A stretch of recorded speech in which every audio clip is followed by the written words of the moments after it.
É com muito prazer que o curso de Direito Penal Econômico, especialização da PUC Minas, recebe hoje o professor Frederico Horta, a quem eu já deixo o meu agradecimento.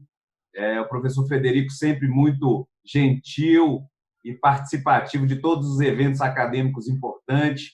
É um professor que é referência para todos nós em Minas Gerais e no Brasil. Então, eu já deixo aqui o meu agradecimento a ele por dispor o seu tempo para estar conosco aqui no curso, falando um pouco sobre teoria da cegueira deliberada. E eu passo a palavra para o professor Eduardo Milhomes fazer a devida apresentação do currículo do professor e o tema abordado. Muito obrigado mais uma vez ao professor. Eu que agradeço, professor Leonardo. Obrigado, professor Leonardo, professor doutor Frederico Horta, meu colega, advogado, grande criminalista, um dos maiores criminalistas do nosso estado de Minas Gerais, sem dúvida alguma. O tema que o professor Frederico Horta vai falar é ignorância deliberada e o dever de vigilância dos dirigentes empresariais. O professor Frederico Horta é doutor em Direito pela Universidade Federal de Minas Gerais, professor adjunto de Direito e Processo Penal da Universidade Federal de Minas Gerais, no curso de graduação, pós-graduação em Direito, e autor dos livros do Concurso Aparente de Normas Penais e Elementos Normativos das Leis Penais e Conteúdo Intelectual do Dolo, da Natureza do Erro sobre o Dever Extrapenal em Branco, bem como de artigos diversos publicados em coletâneas e periódicos científicos. Como pesquisador, tem se dedicado especialmente à teoria do direito e do direito penal econômico, é líder do grupo de pesquisa da teoria do delito e direito penal empresarial, GEP, e vou colocar mais um aqui, que não estava nada, que é o nosso coordenador da revista do ICP.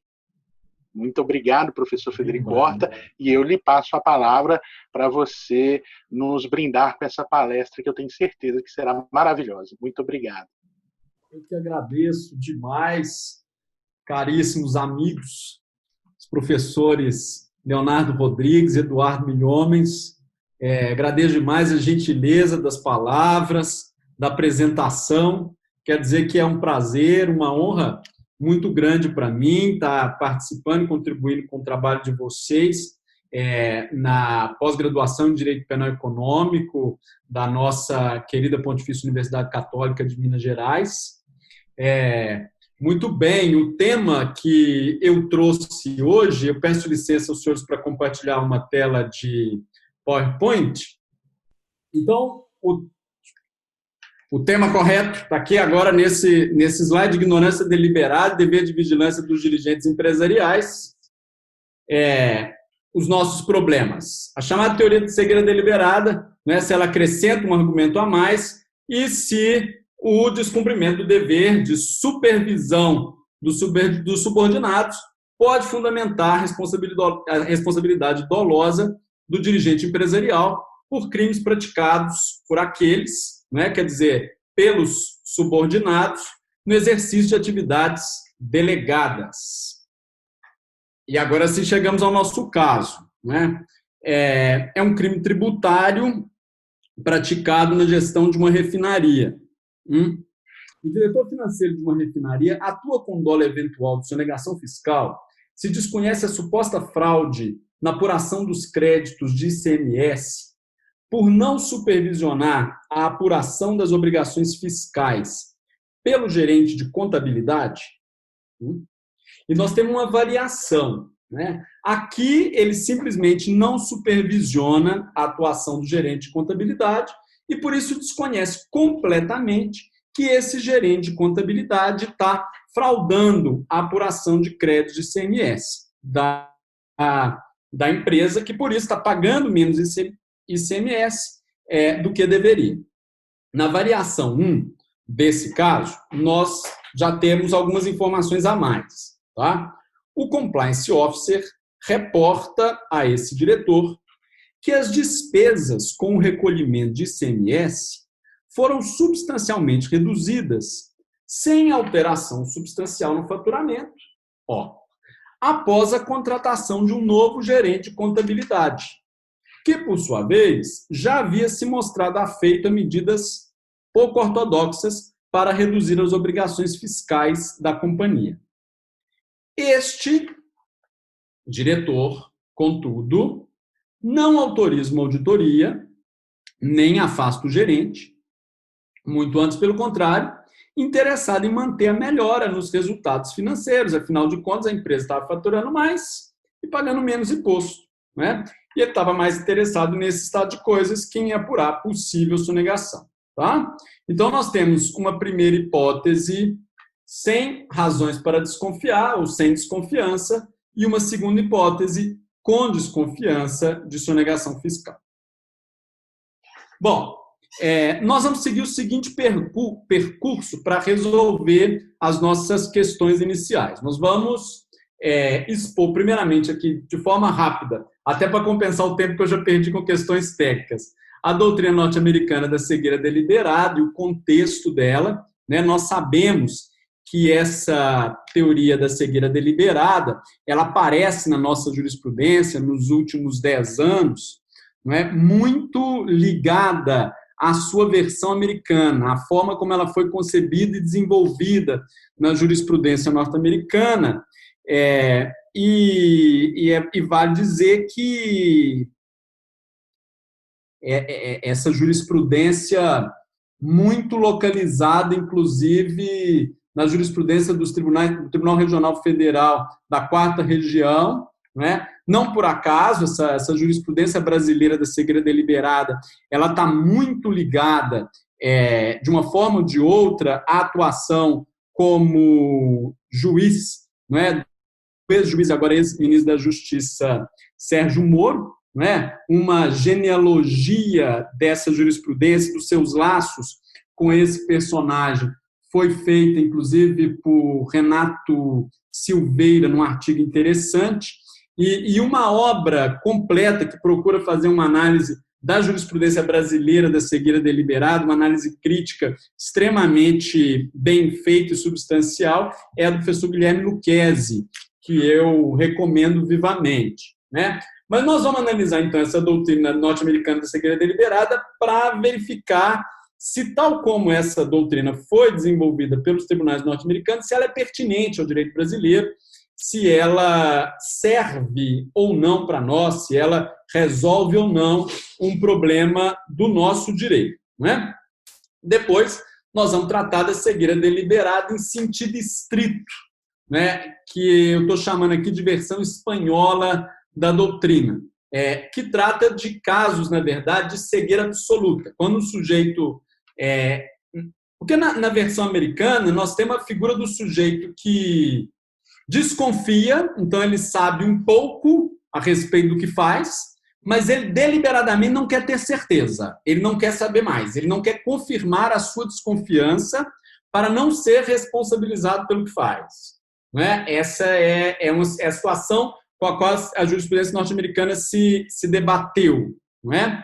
Na jurisprudência espanhola, já se ocupam de um outro problema, da situação do sujeito que nada sabe, da situação do sujeito que nem desconfia, da situação do sujeito que nada quer saber e se coloca nessa completa cegueira, nessa completa ignorância a respeito do crime para o qual ele contribui ou a respeito do crime que ele poderia evitar e não evita, né, de forma planejada, exatamente para evitar se responsabilizar pela sua eventual participação ou pela sua eventual omissão.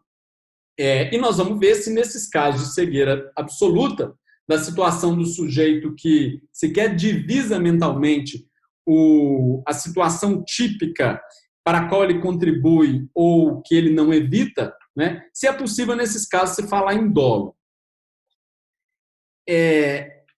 Após analisar as possibilidades no direito brasileiro, né, de vislumbrar o dolo numa situação de cegueira absoluta, né, nós vamos tratar especificamente do dolo nos crimes omissivos impróprios, né, e da situação que eu coloquei no início, do desconhecimento reprovável de uma situação típica por um dirigente empresarial, né, que seja garantidor não é? Em razão exatamente dele ter planejado nada a saber a respeito das atividades que ele delegou a um subordinado. E, finalmente, então, nós vamos chegar às nossas conclusões e voltar à análise do caso inicial, o caso da fraude tributária na refinaria. Analisando, então, o contexto da doutrina da cegueira deliberada na jurisprudência norte-americana, nós vamos ver o seguinte, assim, em linhas muito gerais, muito simples, tá? O direito de matriz o direito penal de matriz anglo-saxônica, especialmente o norte-americano, trabalha basicamente com 4 formas de imputação subjetiva, tá? Então, eles têm o purpose, que seria o objetivo mesmo, consciente, o propósito de realizar o crime. Tá? Algo semelhante, assim, mal comparando, ao nosso dolo direto de primeiro grau. Tá? Depois, eles têm o knowledge, né? Que é a consciência dos pressupostos presentes do crime, tá? E a previsão do resultado da conduta como algo praticamente certo. Tá? Então, é a consciência da realização do tipo, não é? No nível assim próximo da certeza, ok? Como algo certo ou próximo do certo. É algo que corresponde, grosso modo, ao nosso dolo direto de segundo grau, né? Em que o sujeito não necessariamente quer fazer, mas sabe que fará. Sabe que praticará o tipo penal por meio da sua conduta e está de acordo com isso e, nesse sentido, quer. Depois nós temos a recklessness, que é uma atuação com consciência da possibilidade, quer dizer, do risco do resultado criminoso, né? Ou com consciência da possibilidade de existência dos pressupostos do crime concomitantes à conduta. Então, por exemplo, no crime sexual, a consciência da possibilidade da parceira ter menos de 14 anos. Então, essa situação, né, da consciência da possibilidade da realização do tipo, né, e essa realização, então, temerária de uma conduta que o sujeito reconhece como uma possível causa de um crime, equivale aí tanto ao nosso dolo eventual quanto à nossa culpa consciente. Essas duas figuras estão, de uma certa forma, mescladas na recklessness norte-americana, ok? E, finalmente, então, nós temos a negligence, que é uma atuação ignorando a existência de um risco que deveria ter sido percebido, quer dizer, deveria ter sido levado em conta. Basicamente, a nossa, sim, não é? Mal comparando, é a nossa culpa inconsciente, ok? Bom, e assim como no direito penal em geral dos países de matriz romano-germânica, e assim como no direito penal brasileiro, a responsabilidade pela negligência, no caso, né, corresponde à nossa culpa inconsciente, é a única que precisa ser expressamente prevista, né? Assim como no nosso caso a culpa, também a responsabilidade culposa, ela tem que ser expressamente prevista. Em princípio, não é só responde pelos crimes em geral quem atua com dolo, seja ele dolo direto ou dolo eventual. A responsabilidade culposa é excepcional e, como tal, ela tem que estar expressamente prevista, não é?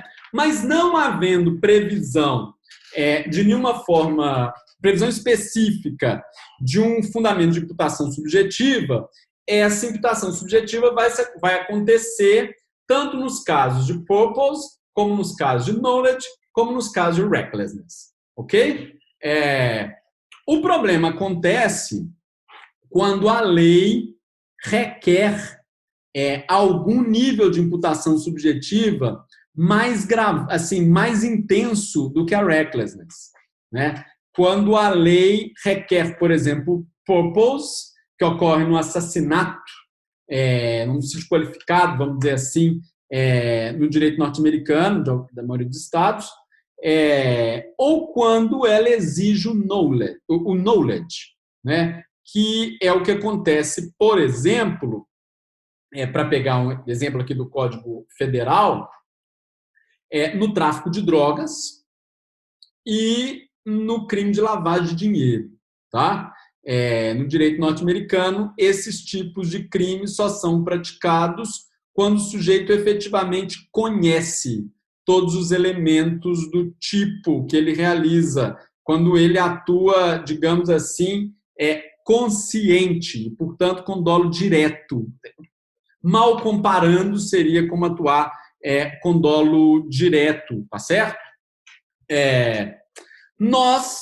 Ou seja, é um problema que nós não temos, né?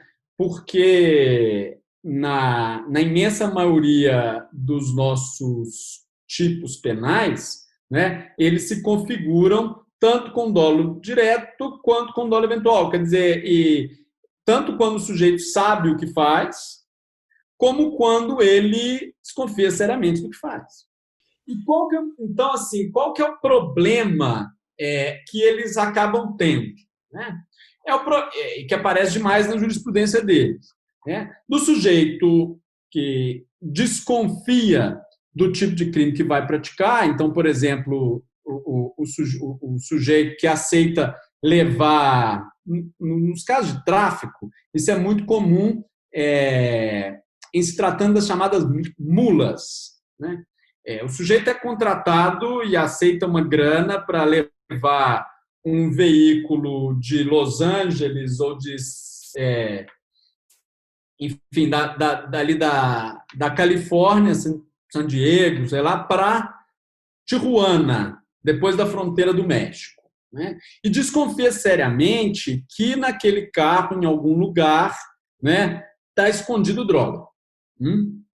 Mas ele não quer confirmar essa desconfiança. Né? Ele decididamente prefere ficar só na desconfiança e não ter certeza. Né? E, eventualmente, alega isso perante o tribunal. Olha, eu até desconfiava, né, que alguma coisa tinha de errado, né, mas não procurei ter certeza, não confirmei. E não confirmando, eu tinha um conhecimento frágil. Né? Eu tinha uma mera desconfiança, eu teria atuado, digamos, com recklessness, né? Mas não com knowledge, né? Não tendo realmente consciência no nível próximo da certeza, né? Da certeza de que eu estava transportando drogas. Né? Ou, no caso, para falar de lavagem de dinheiro, na hipótese de um corretor de imóveis, né?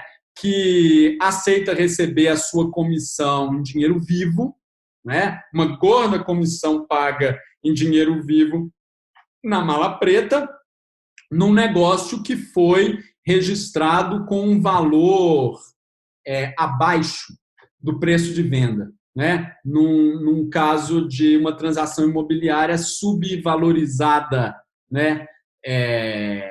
Na sua escrituração. Né? Então, quer dizer, ele tem muitas razões ali para desconfiar de lavagem de dinheiro, mas ele prefere não apurar, né? Não procurar saber da origem daquele dinheiro que ele recebe em comissão. Certo? Bom, como é que, então, a jurisprudência norte-americana então, tem o seguinte problema, né? Como responsabilizar por tráfico ou por lavagem de dinheiro que exige knowledge, né? A quem desconfia, né? Tem alta desconfiança, mas decide deliberadamente não ter certeza. Né? Sabe algo, mas decide não saber mais, né? Para tentar se esquivar de uma responsabilidade. E aí, a conclusão que eles chegam, né? E essa é a doutrina da cegueira deliberada na sua formulação original, é que a consciência de uma elevada probabilidade do fato em questão configuraria, autorizaria punir no nível do knowledge, né, com a exigência, digamos assim, configuraria a imputação subjetiva, não é? A responsabilidade pelo tráfico, pela lavagem de dinheiro, enfim, nos crimes que exigem o knowledge, vamos dizer que entre nós, configuraria o dolo, não é? O dolo necessário, né, do fato em questão, né, salvo se o agente realmente acreditar que o fato não existe. Então, só se ele considerar o tipo penal como uma possibilidade, mas não como uma possibilidade verdadeira, né? Não como uma possibilidade crível, se ele, na verdade, acreditar que aquilo realmente não está acontecendo. Bom, numa segunda formulação dessa teoria, mais recente, né, o precedente aqui é United States versus Heredia, também é um caso de mula, também é um caso de tráfico de drogas escondida no carro, foi consagrado assim, um pouco também seguindo... foi consagrado o seguinte, esses dois requisitos que eu expus aqui, é preciso que o agente tenha ciência de uma elevada probabilidade de existência da circunstância elementar do crime, né? E que ele, então, atue se omita, não é, deliberadamente, de conhecer a verdade. Ora, quer dizer, esse conhecimento pleno, né, esse knowledge, ele é, como eu disse, geralmente necessário para imputação subjetiva no direito penal brasileiro, né, pelos crimes em geral, responde quem atua com dolo, né, e tanto quem atua com dolo direto, portanto, quem sabe exatamente o que faz, como quem atua com dolo eventual, quer dizer, quem admite os elementos do tipo presentes na conduta que realiza como uma possibilidade séria, não é? Como uma possibilidade verdadeira, né? Quem admite que isso pode estar acontecendo, né? E ainda assim atua, né? Aceita realizar o tipo, né? Se o sujeito supõe que a parceira tem menos de 14 anos, né? Mas prefere não perguntar para não ter certeza, né? Ele realiza o tipo de estupro, se ela efetivamente for menor de 14 anos, ele realiza o tipo de estupro de vulnerável com dolo eventual. Não é? Porque, exatamente, na imensa maioria dos nossos tipos, a forma de imputação subjetiva, seja por dolo direto ou por dolo eventual, é intercambiante ou equivalente, né? Igualmente aceita, salvo raras exceções. Eu coloquei aqui, por exemplo, a divulgação da calúnia, né? Aquela modalidade do parágrafo 1º do artigo 138 do Código Penal, né, que exige, para responsabilizar alguém criminalmente pela divulgação da calúnia, que ele saiba falsa, né, a imputação que ele divulga, né? Então, há uma exigência ali, inclusive celebrizada pela doutrina, nos comentários desse tipo, do que nós chamamos de dolo direto. Mas é algo muito excepcional, né? No tráfico nosso, na lavagem de dinheiro, pelo menos na modalidade geral, na modalidade simples, né? Tanto faz o dolo direto como o dolo eventual, mas acontece na sonegação, na corrupção, nos crimes ambientais, etc. Bom, então, com isso, eu chego à conclusão de que nós não temos o problema norte-americano, então nós não precisamos importar uma teoria para atribuir dolo a quem pratica um tipo penal desconfiando seriamente do que faz, ainda mais se ele for consciente da alta probabilidade do que faz, né?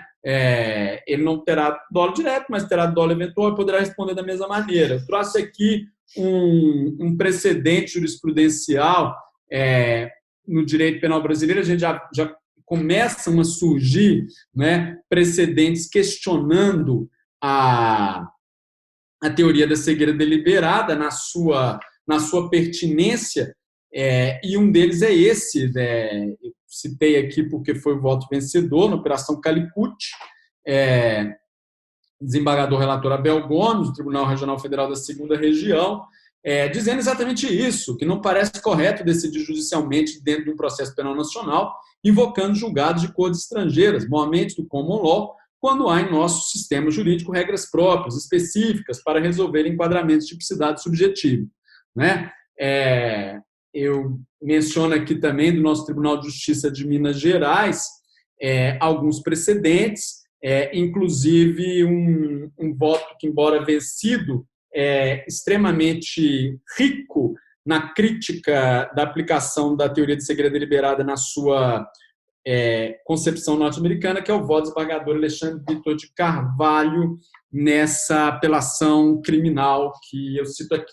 Então, aqui nós tratamos da situação do sujeito que sabe alguma coisa a respeito do fato, desconfia do fato e decide não ter certeza. Ele desconfia do que faz, desconfia do que participa, ou desconfia do crime que ele deveria evitar, mas não evita, mas prefere ficar só na desconfiança, para não ter certeza. Essa é uma situação que já vimos que não é muito problemática. A situação mais problemática, e aí, para o nosso direito, eu acredito também para o direito penal norte-americano, mas ela tem sido enfrentada pela jurisprudência espanhola de uma forma mais frequente e célebre, vamos dizer assim, que é a situação de quem nem desconfia, de quem consegue efetivamente se blindar de qualquer conhecimento, né, sobre o crime para o qual ele contribui, né, ou sobre o crime que acontece, por assim dizer, sob as suas barbas, não é? Na atividade empresarial por ele desempenhada, né? O que os seus subordinados fazem.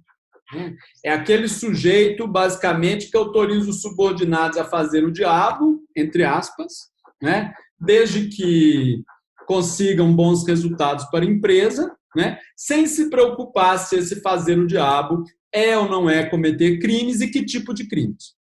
Ele não quer ser informado.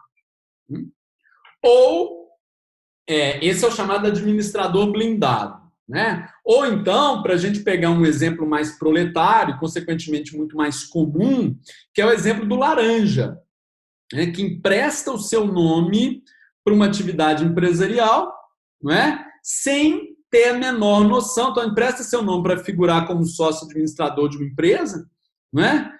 Sem ter a menor noção se aquela empresa ou se aquela conta que foi aberta em nome dele está sendo usada para lavar dinheiro do tráfico de drogas, se está sendo usada para fraudar credores de uma empresa, se está sendo usada para estelionatos, enfim, ele desconhece completamente.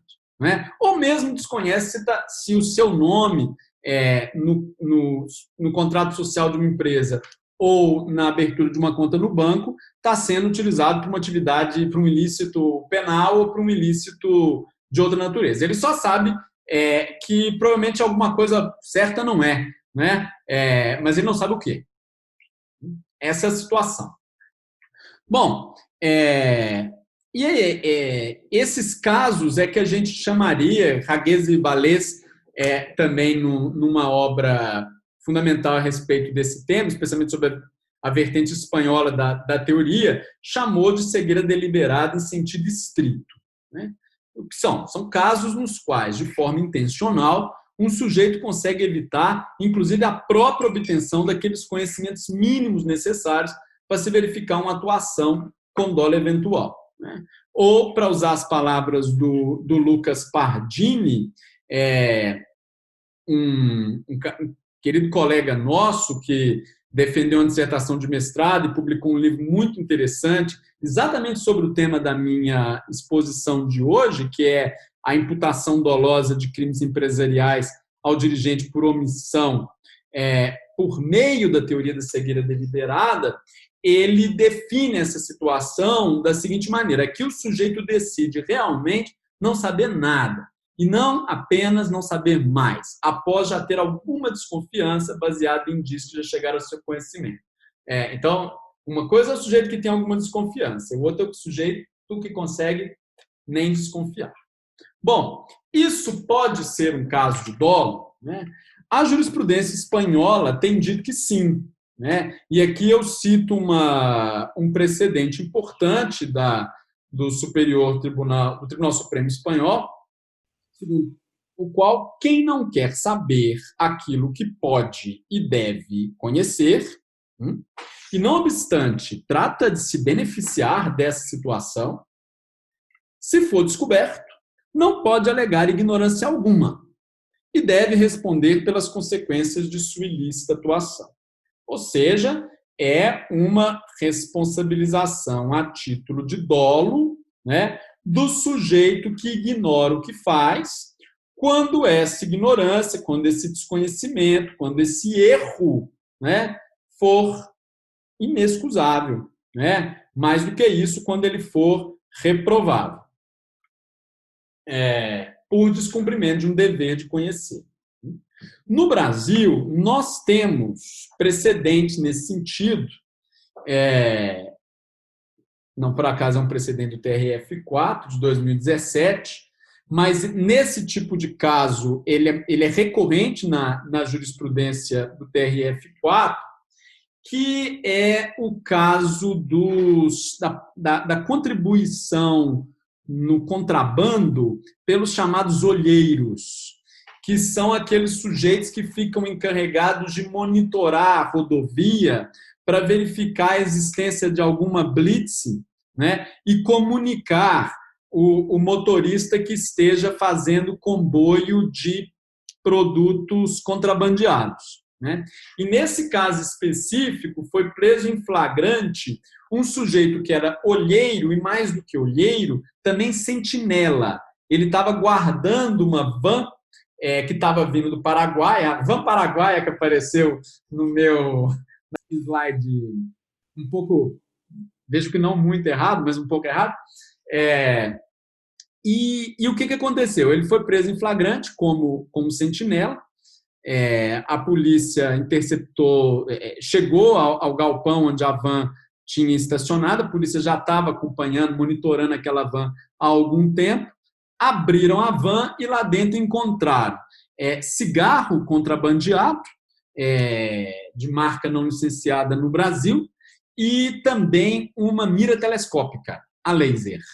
Aí o que acontece? Pelo contrabando por participar do contrabando do cigarro, o sujeito foi condenado nas iras do crime de contrabando, né? Mas, como tinha uma mira telescópica laser ali, ele foi condenado também por tráfico internacional de acessório de arma de fogo, né? Um crime muito mais grave, né? Então, vejam, ele sabia ou desconfiava seriamente que dentro daquela van tinha muamba, né? E da muamba podia ser tanto um produto de escaninho quanto um produto de contrabando, né? Então, a gente pode dizer que pelo menos um dólar eventual de contrabando, que ali tivesse mercadoria proibida no Brasil, ele tinha, né? Mas ele nem desconfiava, né, que esse produto de contrabando era especificamente um acessório de arma de fogo, né? Então, faltava ali uma representação, sequer no nível do dolo eventual, sequer no nível da desconfiança, né, do crime mais grave pelo qual ele foi condenado. E ainda assim ele foi condenado, né? Nos termos do acórdão, né, nesse trecho aqui que eu citei, nós temos o seguinte: mesmo se não conhecesse o conteúdo do que transportava, o acusado estava ciente de circunstância que sugeria fortemente o transporte de mercadorias ilícitas, ponto. E mesmo assim, simplesmente renunciou à possibilidade de conhecer o conteúdo, caso evidente cegueira intencional, que torna o agente prisioneiro das consequências de sua conduta deliberadamente ignorante. Bom, isso é possível, né? Tornar o agente prisioneiro da sua conduta deliberadamente ignorante e definir que, em razão dessa ignorância deliberada, ele pode responder pelo que quer que ele tenha praticado, ainda que o ilícito que ele efetivamente praticou não tenha sido por ele representado sequer como uma possibilidade, né? Então, se esses casos de cegueira deliberada absoluta, né?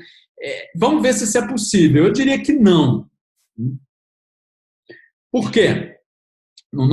Para começar, por conta de peculiaridades da nossa lei, resposta do direito brasileiro. Tá? A gente tem que tomar um certo cuidado para importar teorias, porque, por exemplo, os espanhóis, eles até têm um dispositivo no código semelhante ao nosso artigo 20. Quer dizer, o tratamento do erro de tipo.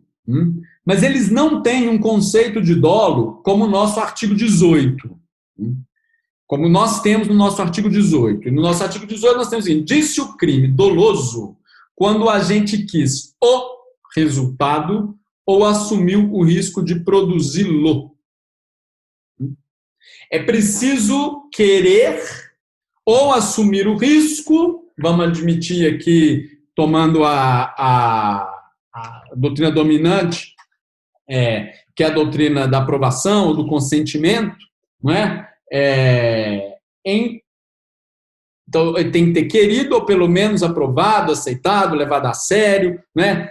Sido indiferente à possibilidade de realizar um determinado resultado, né? E que nós compreendemos como realizar um determinado tipo. Ora, só é possível querer ou consentir, aceitar, levar a sério, ser indiferente, né? Em relação àquilo que é mentalmente representado, né? Então, o conhecimento é um pressuposto, né? Tanto da vontade, do propósito, né? Quanto do consentimento, da aceitação, do levar a sério, etc. Né? Bom, então, mas o conhecimento aqui não é o conhecimento de um crime qualquer, de um tipo qualquer, de um resultado ilícito qualquer, mas do resultado. Nosso artigo 18 usa o pronome definido, né? O resultado, né? A ser produzido. Então, só por aqui, a gente já pode dizer que é preciso que o sujeito tenha representado não um ilícito qualquer, tenha aceitado a possibilidade não de causar um ilícito qualquer, mas um ilícito penal determinado. No nosso artigo 18, a gente já pode extrair isso. Depois, a gente chega no artigo 20, e aí ficamos no mesmo ponto do debate espanhol, alemão, a respeito da possibilidade de cegueira deliberada absoluta. E o artigo 20 diz o seguinte: o erro sobre elemento constitutivo do tipo legal de crime exclui o dolo, mas permite punição por crime culposo se previsto em lei. Então, aqui também, o artigo 20 já celebra o seguinte: olha, o dolo, antes de ser vontade, é conhecimento. A falta de conhecimento sobre algum dos elementos do tipo exclui o dolo. Há quem diga, e essa é a tese, por exemplo, do Lucas Pardini, que discorda do posicionamento que eu estou aqui defendendo. O Lucas Pardini vai se aliar tanto a Raguez e Balés na Espanha, quanto na América Latina, especialmente na Argentina, Gabriel Pérez Barberá, agora Peralta também tem defendido a ideia de que, na situação de desconhecimento, especialmente de desconhecimento planejado, não existe um erro. Só existiria um erro quando o sujeito, digamos assim, supõe uma situação diferente da que ocorre. Quando o sujeito nada supõe, quando ele simplesmente desconhece, não haveria um erro, né? E que, portanto, o nosso artigo 20 não regularia especificamente os casos de ignorância deliberada.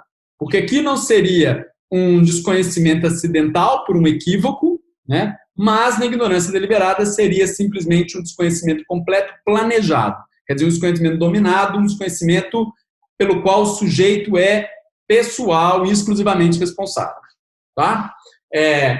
Eu não me convenço dessa tese. Eu acho que, por erro, nós sempre compreendemos tanto o equívoco quanto a ignorância, e que, portanto, o nosso artigo 20 ele já é uma consagração legislativa de que o dolo pressupõe conhecimento. Até porque, se o dolo não presumir conhecimento, então nós não vamos conseguir distinguir a priori dolo de culpa, né? E aí nós vamos ficar simplesmente, vamos relegar essa distinção entre dolo e culpa a um mero juízo de reprovabilidade. Se o sujeito considera o sujeito mais reprovável pelo fato, ele pune no nível do dolo, e se ele considera menos reprovável, ele pune no nível da culpa, né? Assim, a reprovabilidade do erro, da reprovabilidade do erro depender o dolo, depender a culpa, considerando que as diferenças de uma ou outra modalidade no direito penal brasileiro são tão radicalmente distintas, seria um prejuízo muito grande para o princípio da legalidade. Só pode querer assumir o risco de produzir um resultado efetivamente representado. E, além do mais, eu acrescentaria aqui um fundamento material para isso, né? O que fundamenta a maior reprovabilidade do dolo é o domínio sobre a realização típica. É porque o sujeito domina o que ele conhece, né? É que ele tem maior possibilidade de evitar, é que ele tem maior possibilidade de não fazer, é que ele tem maior possibilidade de cumprir a norma penal incriminadora, e inclusive de se constranger pela ameaça de pena, né? Nada disso existe se o sujeito não conhece o que faz.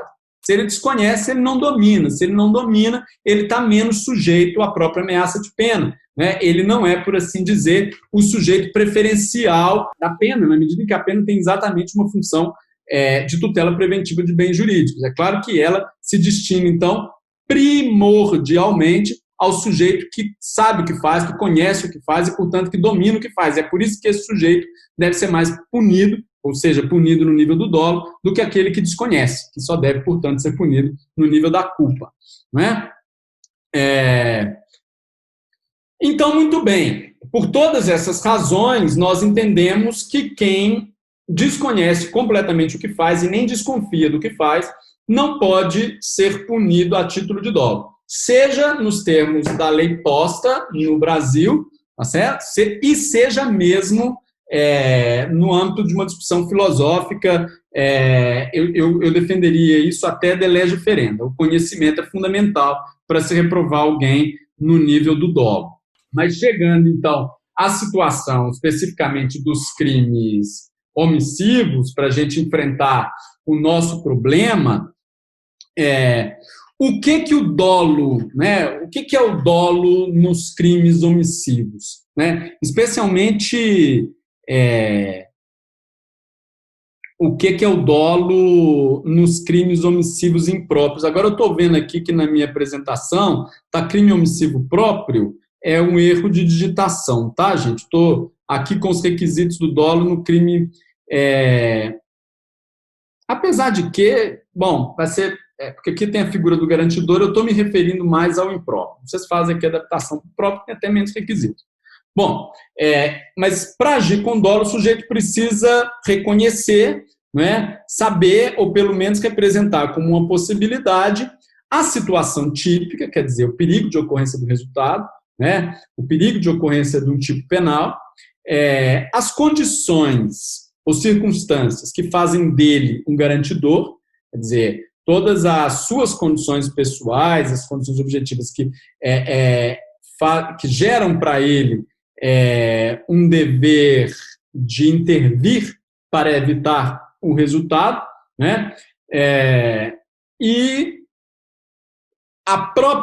ele tem que conhecer também a natureza da conduta que ele realiza, até para ele não errar e achar que está fazendo o que deve, quando ele não está fazendo o que deve, né? Então ele precisa entender exatamente o que ele está fazendo, né? Porque esse é um pressuposto do sujeito saber se cumpre ou se descumpre o seu dever de agir para evitar o resultado, né? Ele precisa ter consciência da sua capacidade físico real de agir, porque se ele achar que ele não pode agir quando ele, na verdade, pode agir, ele está errando, não é? E portanto, vai faltar o dolo. E, por fim, ele precisa ser consciente da eficácia da sua atuação para evitar ou diminuir o risco de ocorrência do resultado. Porque se ele achar que a conduta devida dele não será eficiente para evitar ou reduzir substancialmente o risco de ocorrência do resultado, ele vai estar errando sobre o nexo causal e, consequentemente, sobre o elemento objetivo mesmo dos tipos omissivos, né, inclusive dos tipos omissivos impróprios. Bom, mas reforçando aqui, né, para a gente pegar a situação do dirigente empresarial que vira para o seu, digamos assim, um diretor financeiro, né, da refinaria, que delega a um gerente de contabilidade, né, cuidar da apuração dos créditos ICMS. E não quer saber o que esse sujeito faz, né? Simplesmente não supervisiona a atividade dele, né? Nós sabemos que o garantidor originário do risco dessa empresa para a ordem tributária é o diretor financeiro, né? Ele, em princípio, tem o dever de evitar que essa empresa lese o fisco, tá certo? Ele tem o dever aí, na verdade, de vigilância, uma posição de garante que decorre do dever de vigilância do risco, né, dessa empresa lesar o fisco, tá certo?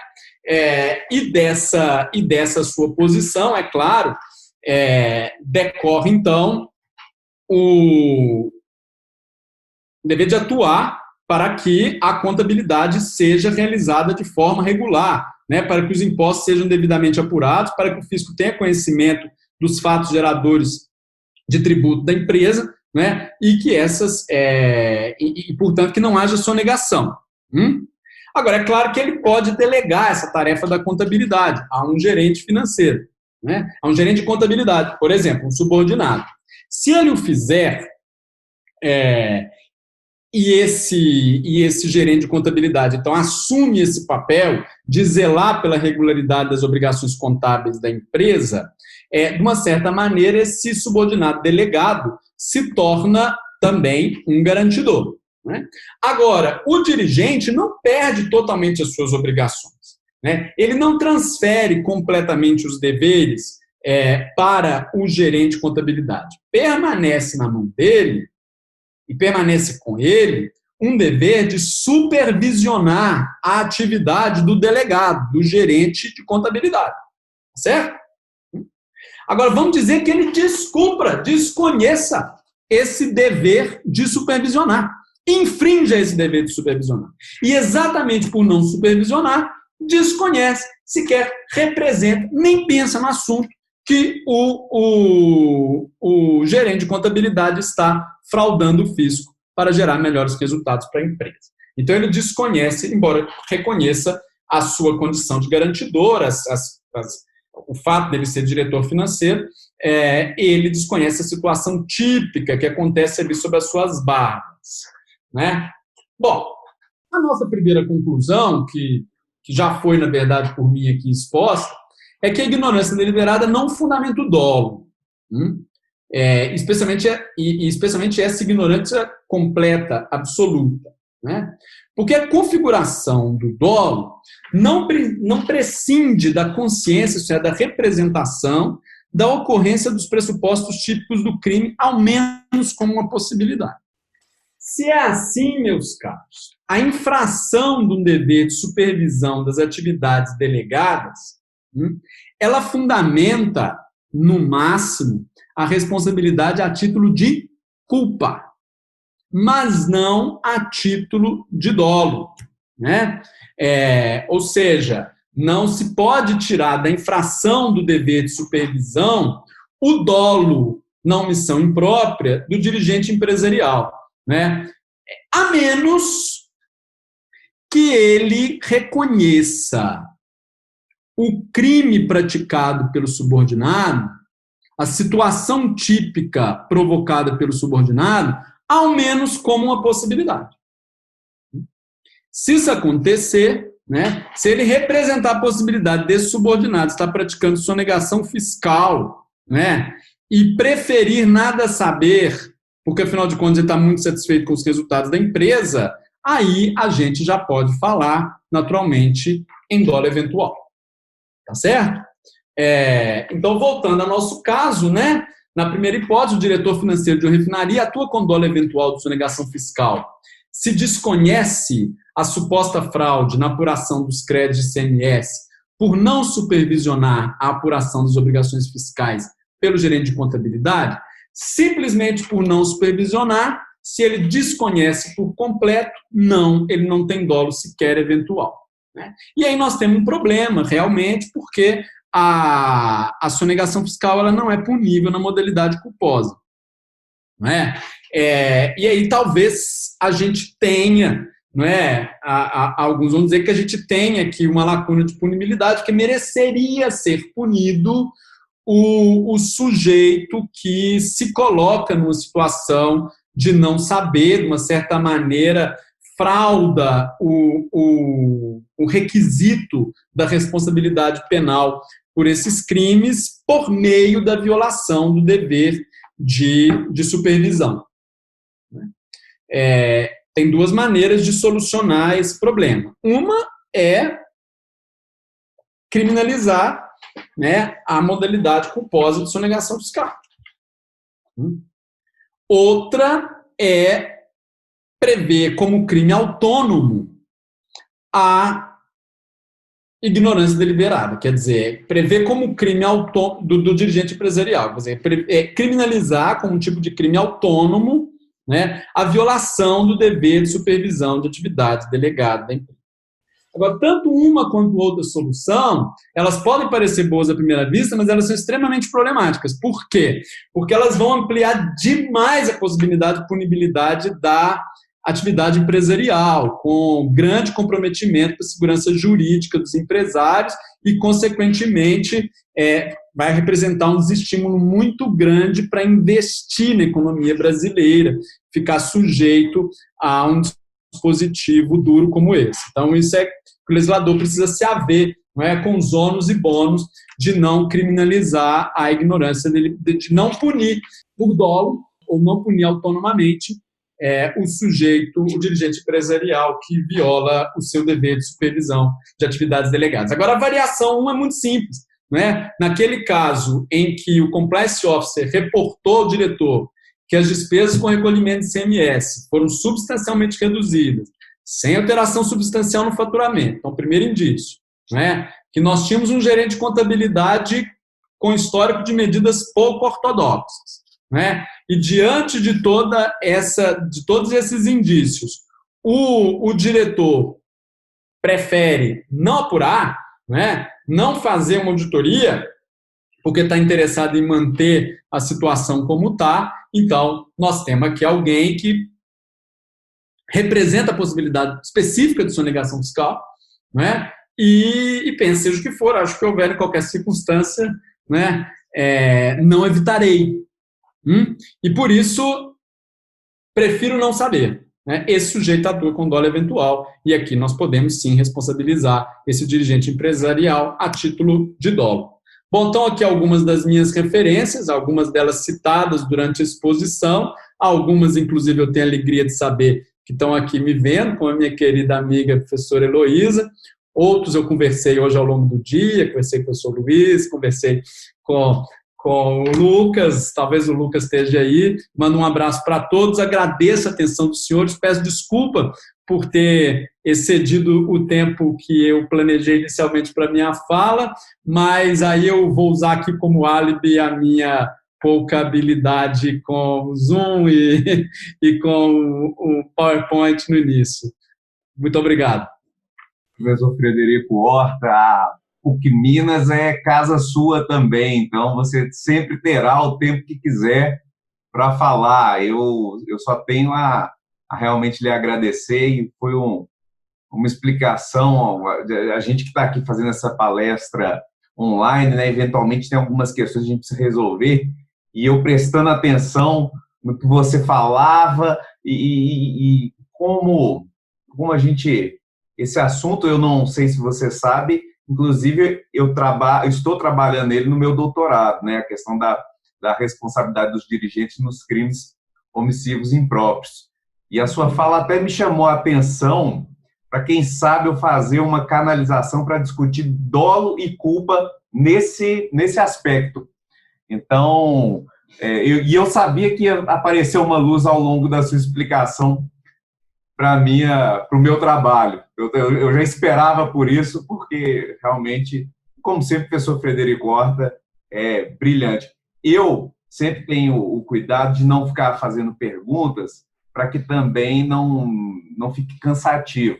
E, sendo assim, eu vou passar a palavra para o professor Eduardo Milhomes, que eu combinei que seria o nosso debatedor, ou vai fazer alguma ponderação ou uma pergunta, caso queira. Professor Eduardo Milhomes, a palavra está com o senhor.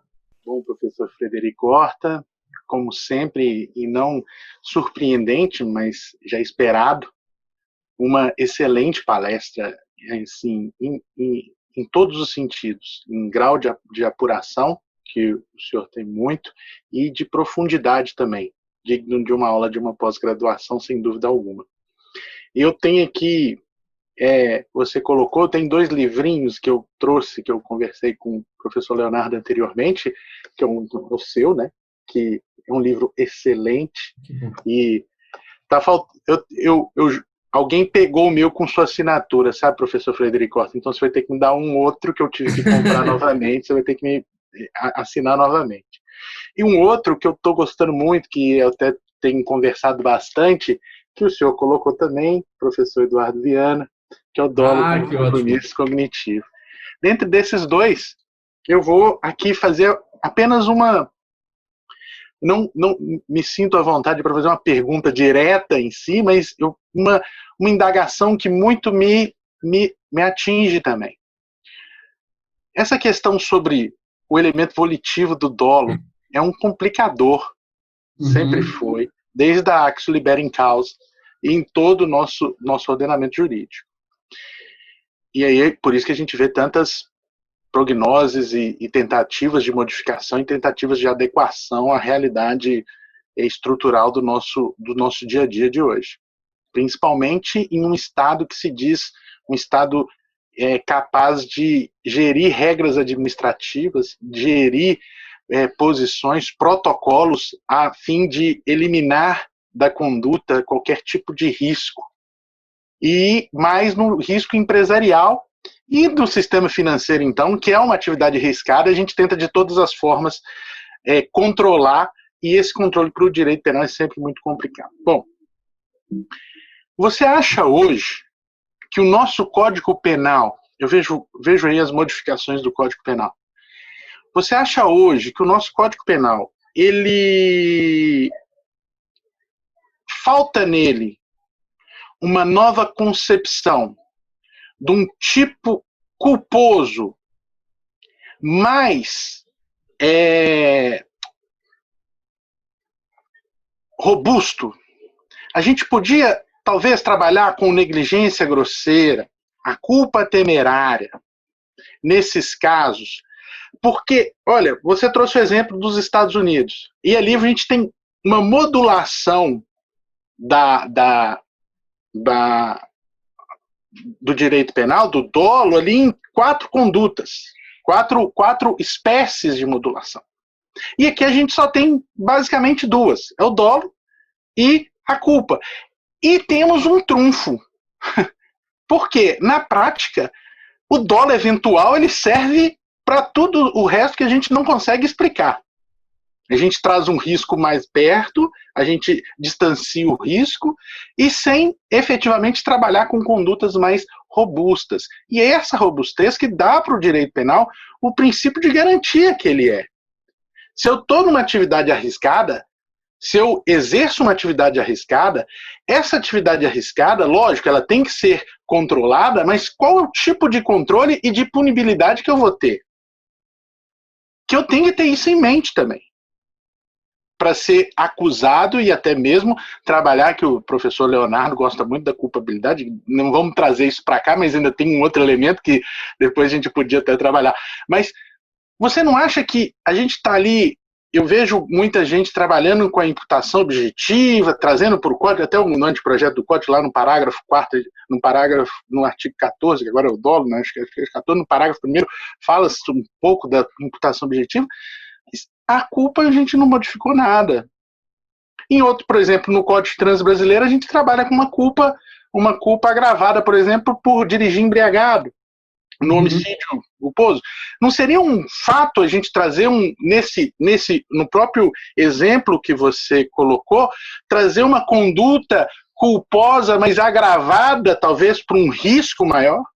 Em vez de trabalhar ela só com dolo eventual, não conseguiríamos melhor até mesmo de punibilidade, porque é muito diferente esse tratamento.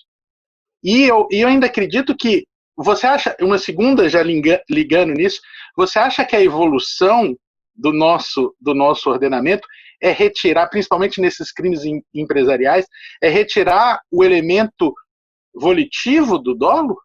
Você acha que o futuro do direito penal, nesse caso, sair desse elemento volitivo, tirar esse elemento volitivo e ficarmos só com a conduta com compromisso cognitivo, como o professor Eduardo Viana traz, ou mesmo melhor para trabalhar sem esse elemento volitivo, aí dispensando o Welsel de vez para sempre? E essa é só algumas incitações aqui que eu trago até para você poder sempre, né, nas nossas conversas, ajudar aí a todos nós. Mas eu agradeço a palestra, muito obrigado, professor Frederico Horta. É sempre um brilhantismo te ouvir e fiquei muito feliz de novamente você trazer essas elucidações para nós aqui. Muito obrigado. Eu que agradeço, viu? Agradeço, poxa, as palavras generosas, tanto do professor Leonardo quanto suas, professor Eduardo. Fico feliz que a palestra tenha sido produtiva, né? Que a minha fala tenha sido produtiva, tenha sido interessante, que bom. E gostei, registro também que gostei muito de te ouvir, te agradeço pelas perguntas, ambas muito interessantes. Eu vou começar pela última, né? Sinto não poder contar, não é, assim, com a possibilidade de chamar a fala aqui o meu amigo Eduardo Viana, né? Cuja excelente, extraordinária obra o senhor já saudou aqui na sua pergunta, né? Será que a gente caminha para abandonar um requisito, conceito volitivo de dolo, né? O elemento volitivo do conceito de dolo? Bom, a questão da vontade, pelo menos no sentido mais estrito dela, não é? Que é o propósito, né? Está lá no nosso dolo direto, né? Configurando o nosso dolo direto no artigo 18, consagrado, né? A questão na verdade, a interpretação da segunda parte do nosso artigo 18, o que significa assumir o risco, não é? E, consequente, ou para tratar dos equivalentes, não é? As equivalentes interpretações dessa assunção de risco, não é? O que significa aceitar o resultado, né? Aprovar o resultado, levar a sério o resultado, né? Ser indiferente à realização do resultado, não é? A verdade é que quando a gente vai tratar tanto do dolo direto de segundo grau, quando já não existe mais o propósito, mas apenas o conhecimento certo do que se vai fazer, né? Quando eu quero matar um sujeito que está num veículo, né, com uma bomba, sabendo, na hora de lançar a bomba, que dentro do veículo está o motorista, eu não tenho nada contra o motorista. Lamento muito a morte do motorista. Mas não vou deixar de agir porque aquela é a minha oportunidade. É o dolo direto de segundo grau, não é? Ali, nessa hora, a gente já não está mais falando de propósito como elemento do dolo e a gente já está, no fundo, ampliando o conceito de vontade, partindo para uma ampliação mais normativa do que seja vontade. Desde aí, essa que é a verdade. Tá? E aí depois nós vamos buscar, né, no elemento anímico, já não mais no propósito, mas em outros tipos de elemento anímico, essa explicação para reprovação a título de dolo. Não é? Mas todas elas, né, isso que é aceitar, levar a sério, consentir, não é? Ser indiferente, todas elas são, de uma certa maneira, um pouco problemáticas, né? Todas elas talvez não exponham claramente, sabe?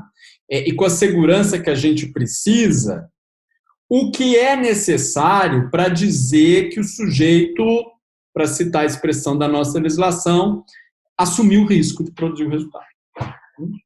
O que os adeptos de uma teoria cognitiva do dolo, né? Especialmente nas suas, digamos assim, nas suas versões mais recentes, mais elaboradas, seguindo a linha, né, da professora Pulper, né, de como o próprio professor Luiz Greco já defendeu num famoso artigo Dolo Sem Vontade, e como magnífica e de uma forma muito detalhada defendeu entre nós o professor Eduardo Viana, não é? De uma certa maneira, desenvolvendo a trilha que foi apontada pela professora Pulper, né?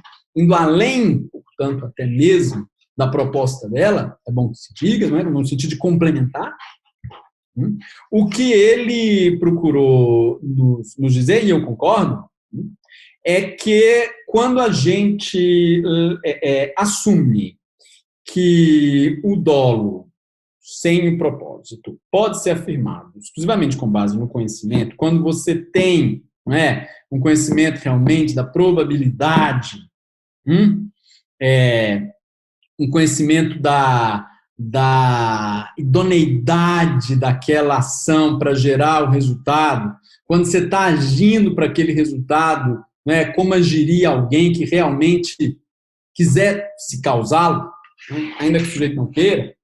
Talvez esse caminho do compromisso cognitivo ele seja um caminho que nos oferece mais elementos para afirmar ou negar o dolo com segurança. No fundo, ele é até mais rigoroso, tá, do que a nossa jurisprudência na hora de invocar o consentimento ou assunção do risco, sabe? Porque vai exigir realmente não apenas uma alta probabilidade, uma série de outros requisitos que o professor, que, por exemplo, não é, o professor Eduardo Viana apresenta, não é? Mas mais do que isso, o reconhecimento pelo sujeito, né, de toda essa probabilidade. Então, eu acho que, como ela era uma teoria menos retoricamente manejável, ela acaba que é uma teoria mais segura. Que talvez até restrinja a aplicação do dolo, se devidamente aplicada do dolo eventual, se devidamente aplicada na nossa jurisprudência. Por exemplo, ela deixa muito claro que não vai haver dolo sem conhecimento, sem um conhecimento forte. Que a assunção do risco é, antes de mais nada, de um risco conhecido, reconhecido, como um alto risco. E não de qualquer risco. Bom, e aí, se nós somos rigorosos com o dolo, e se devemos ser, o que fazemos para evitar que essa figura seja desvirtuada em nome da punibilidade de determinados comportamentos? Né? Se nós temos uma punibilidade culposa tão excepcional, né? E quando prevista, às vezes com a pena desproporcional, né? A gravidade do fato e a própria reprovabilidade do agente, que acontece muito nos crimes de trânsito. A verdade é que quando a gente pensa no homicídio culposo, né, nós temos uma pena do homicídio culposo hoje que ela proporcionalmente relativamente falando, baixa. Sabe? Quando a gente compara, a pena de 1 a 3 anos de reclusão, a injúria racista é um crime grave, é verdade, mas é a mesma pena da injúria racista, né? Homicídio culposo. Ou quando a gente pega o disparo de arma de fogo, ele tem uma pena mais alta até do que a do homicídio culposo. É claro que isso está errado. Eu não acho que a gente precisa criar uma nova modalidade de culpa. Criar uma culpa grave, uma culpa temerária, talvez a gente vai estar duplicando o problema. A gente vai ter o problema de saber quando que a gente está diante do dolo eventual e da culpa consciente, quando que a gente está diante de uma culpa grave ou de uma culpa normal. Né? Culpa temerária ou culpa... Ele vai duplicar o problema. Né? Eu acho que o melhor é a gente ter, talvez, um pouco mais de previsão de punibilidade culposa, em tipos específicos, e aonde ela está prevista, talvez alguns ajustes de margem penal, como deve acontecer, por exemplo, no homicídio. E aí a pena, no caso concreto, ela vai poder, o juiz tendo margem, ele vai poder estabelecer uma pena adequada pela modalidade culposa, né, e adequada ao grau de reprovabilidade, né, daquela conduta culposa, sem precisar desvirtuar o fato em função do desvalor do fato. Obrigado, Frederico. Muito bem. Eu só tenho a agradecer ao professor Frederico Horta mais uma vez. Eu fico muito feliz, sabe, professor Frederico, e agora eu vou lhe chamar de Fred, porque é meu amigo, Fred. Eu fico muito feliz de tê-lo muito próximo de nós, sabe? Minas Gerais ganha muito com você aqui conosco. O seu brilhantismo ele é reconhecido por todos nós, todos os professores de Direito Penal de Minas Gerais sabem da envergadura do seu conhecimento e você poder falar conosco e sempre está disponível a falar, sempre faz palestras brilhantes, a gente sempre acompanha e te ouve, realmente é um motivo de alegria. E, para mim, como coordenador, junto com a professora Daniela, e sei que fala em nome dela também, como coordenadores do curso aqui do Direito Penal Econômico, para nós é uma honra imensa ter você aqui, Fred. Eu estou tomando a liberdade de lhe chamar de Fred em razão da amizade e para deixar muito registrado o meu carinho por você, você sabe disso, e o meu agradecimento. Então, não tenho mais nada a dizer a não ser muito obrigado mesmo. Eu que agradeço muito, tá? E aproveito para manifestar que a amizade é recíproca, o carinho, tá certo? Por você, Léo, por você, Eduardo, e pelo programa de pós-graduação, tanto estrito sensu quanto lato sensu, em Direito Penal, da nossa querida PUC Minas, tá certo? Vocês têm desenvolvido um trabalho muito importante de formação e de pesquisa, que eu acho que ao qual a comunidade acadêmica de Minas Gerais e também do Brasil deve muito. Tá bom? Então, para mim é uma honra ser convidado. Saiba que eu estou realmente sempre às ordens para contribuir sempre que eu puder ser de alguma forma útil.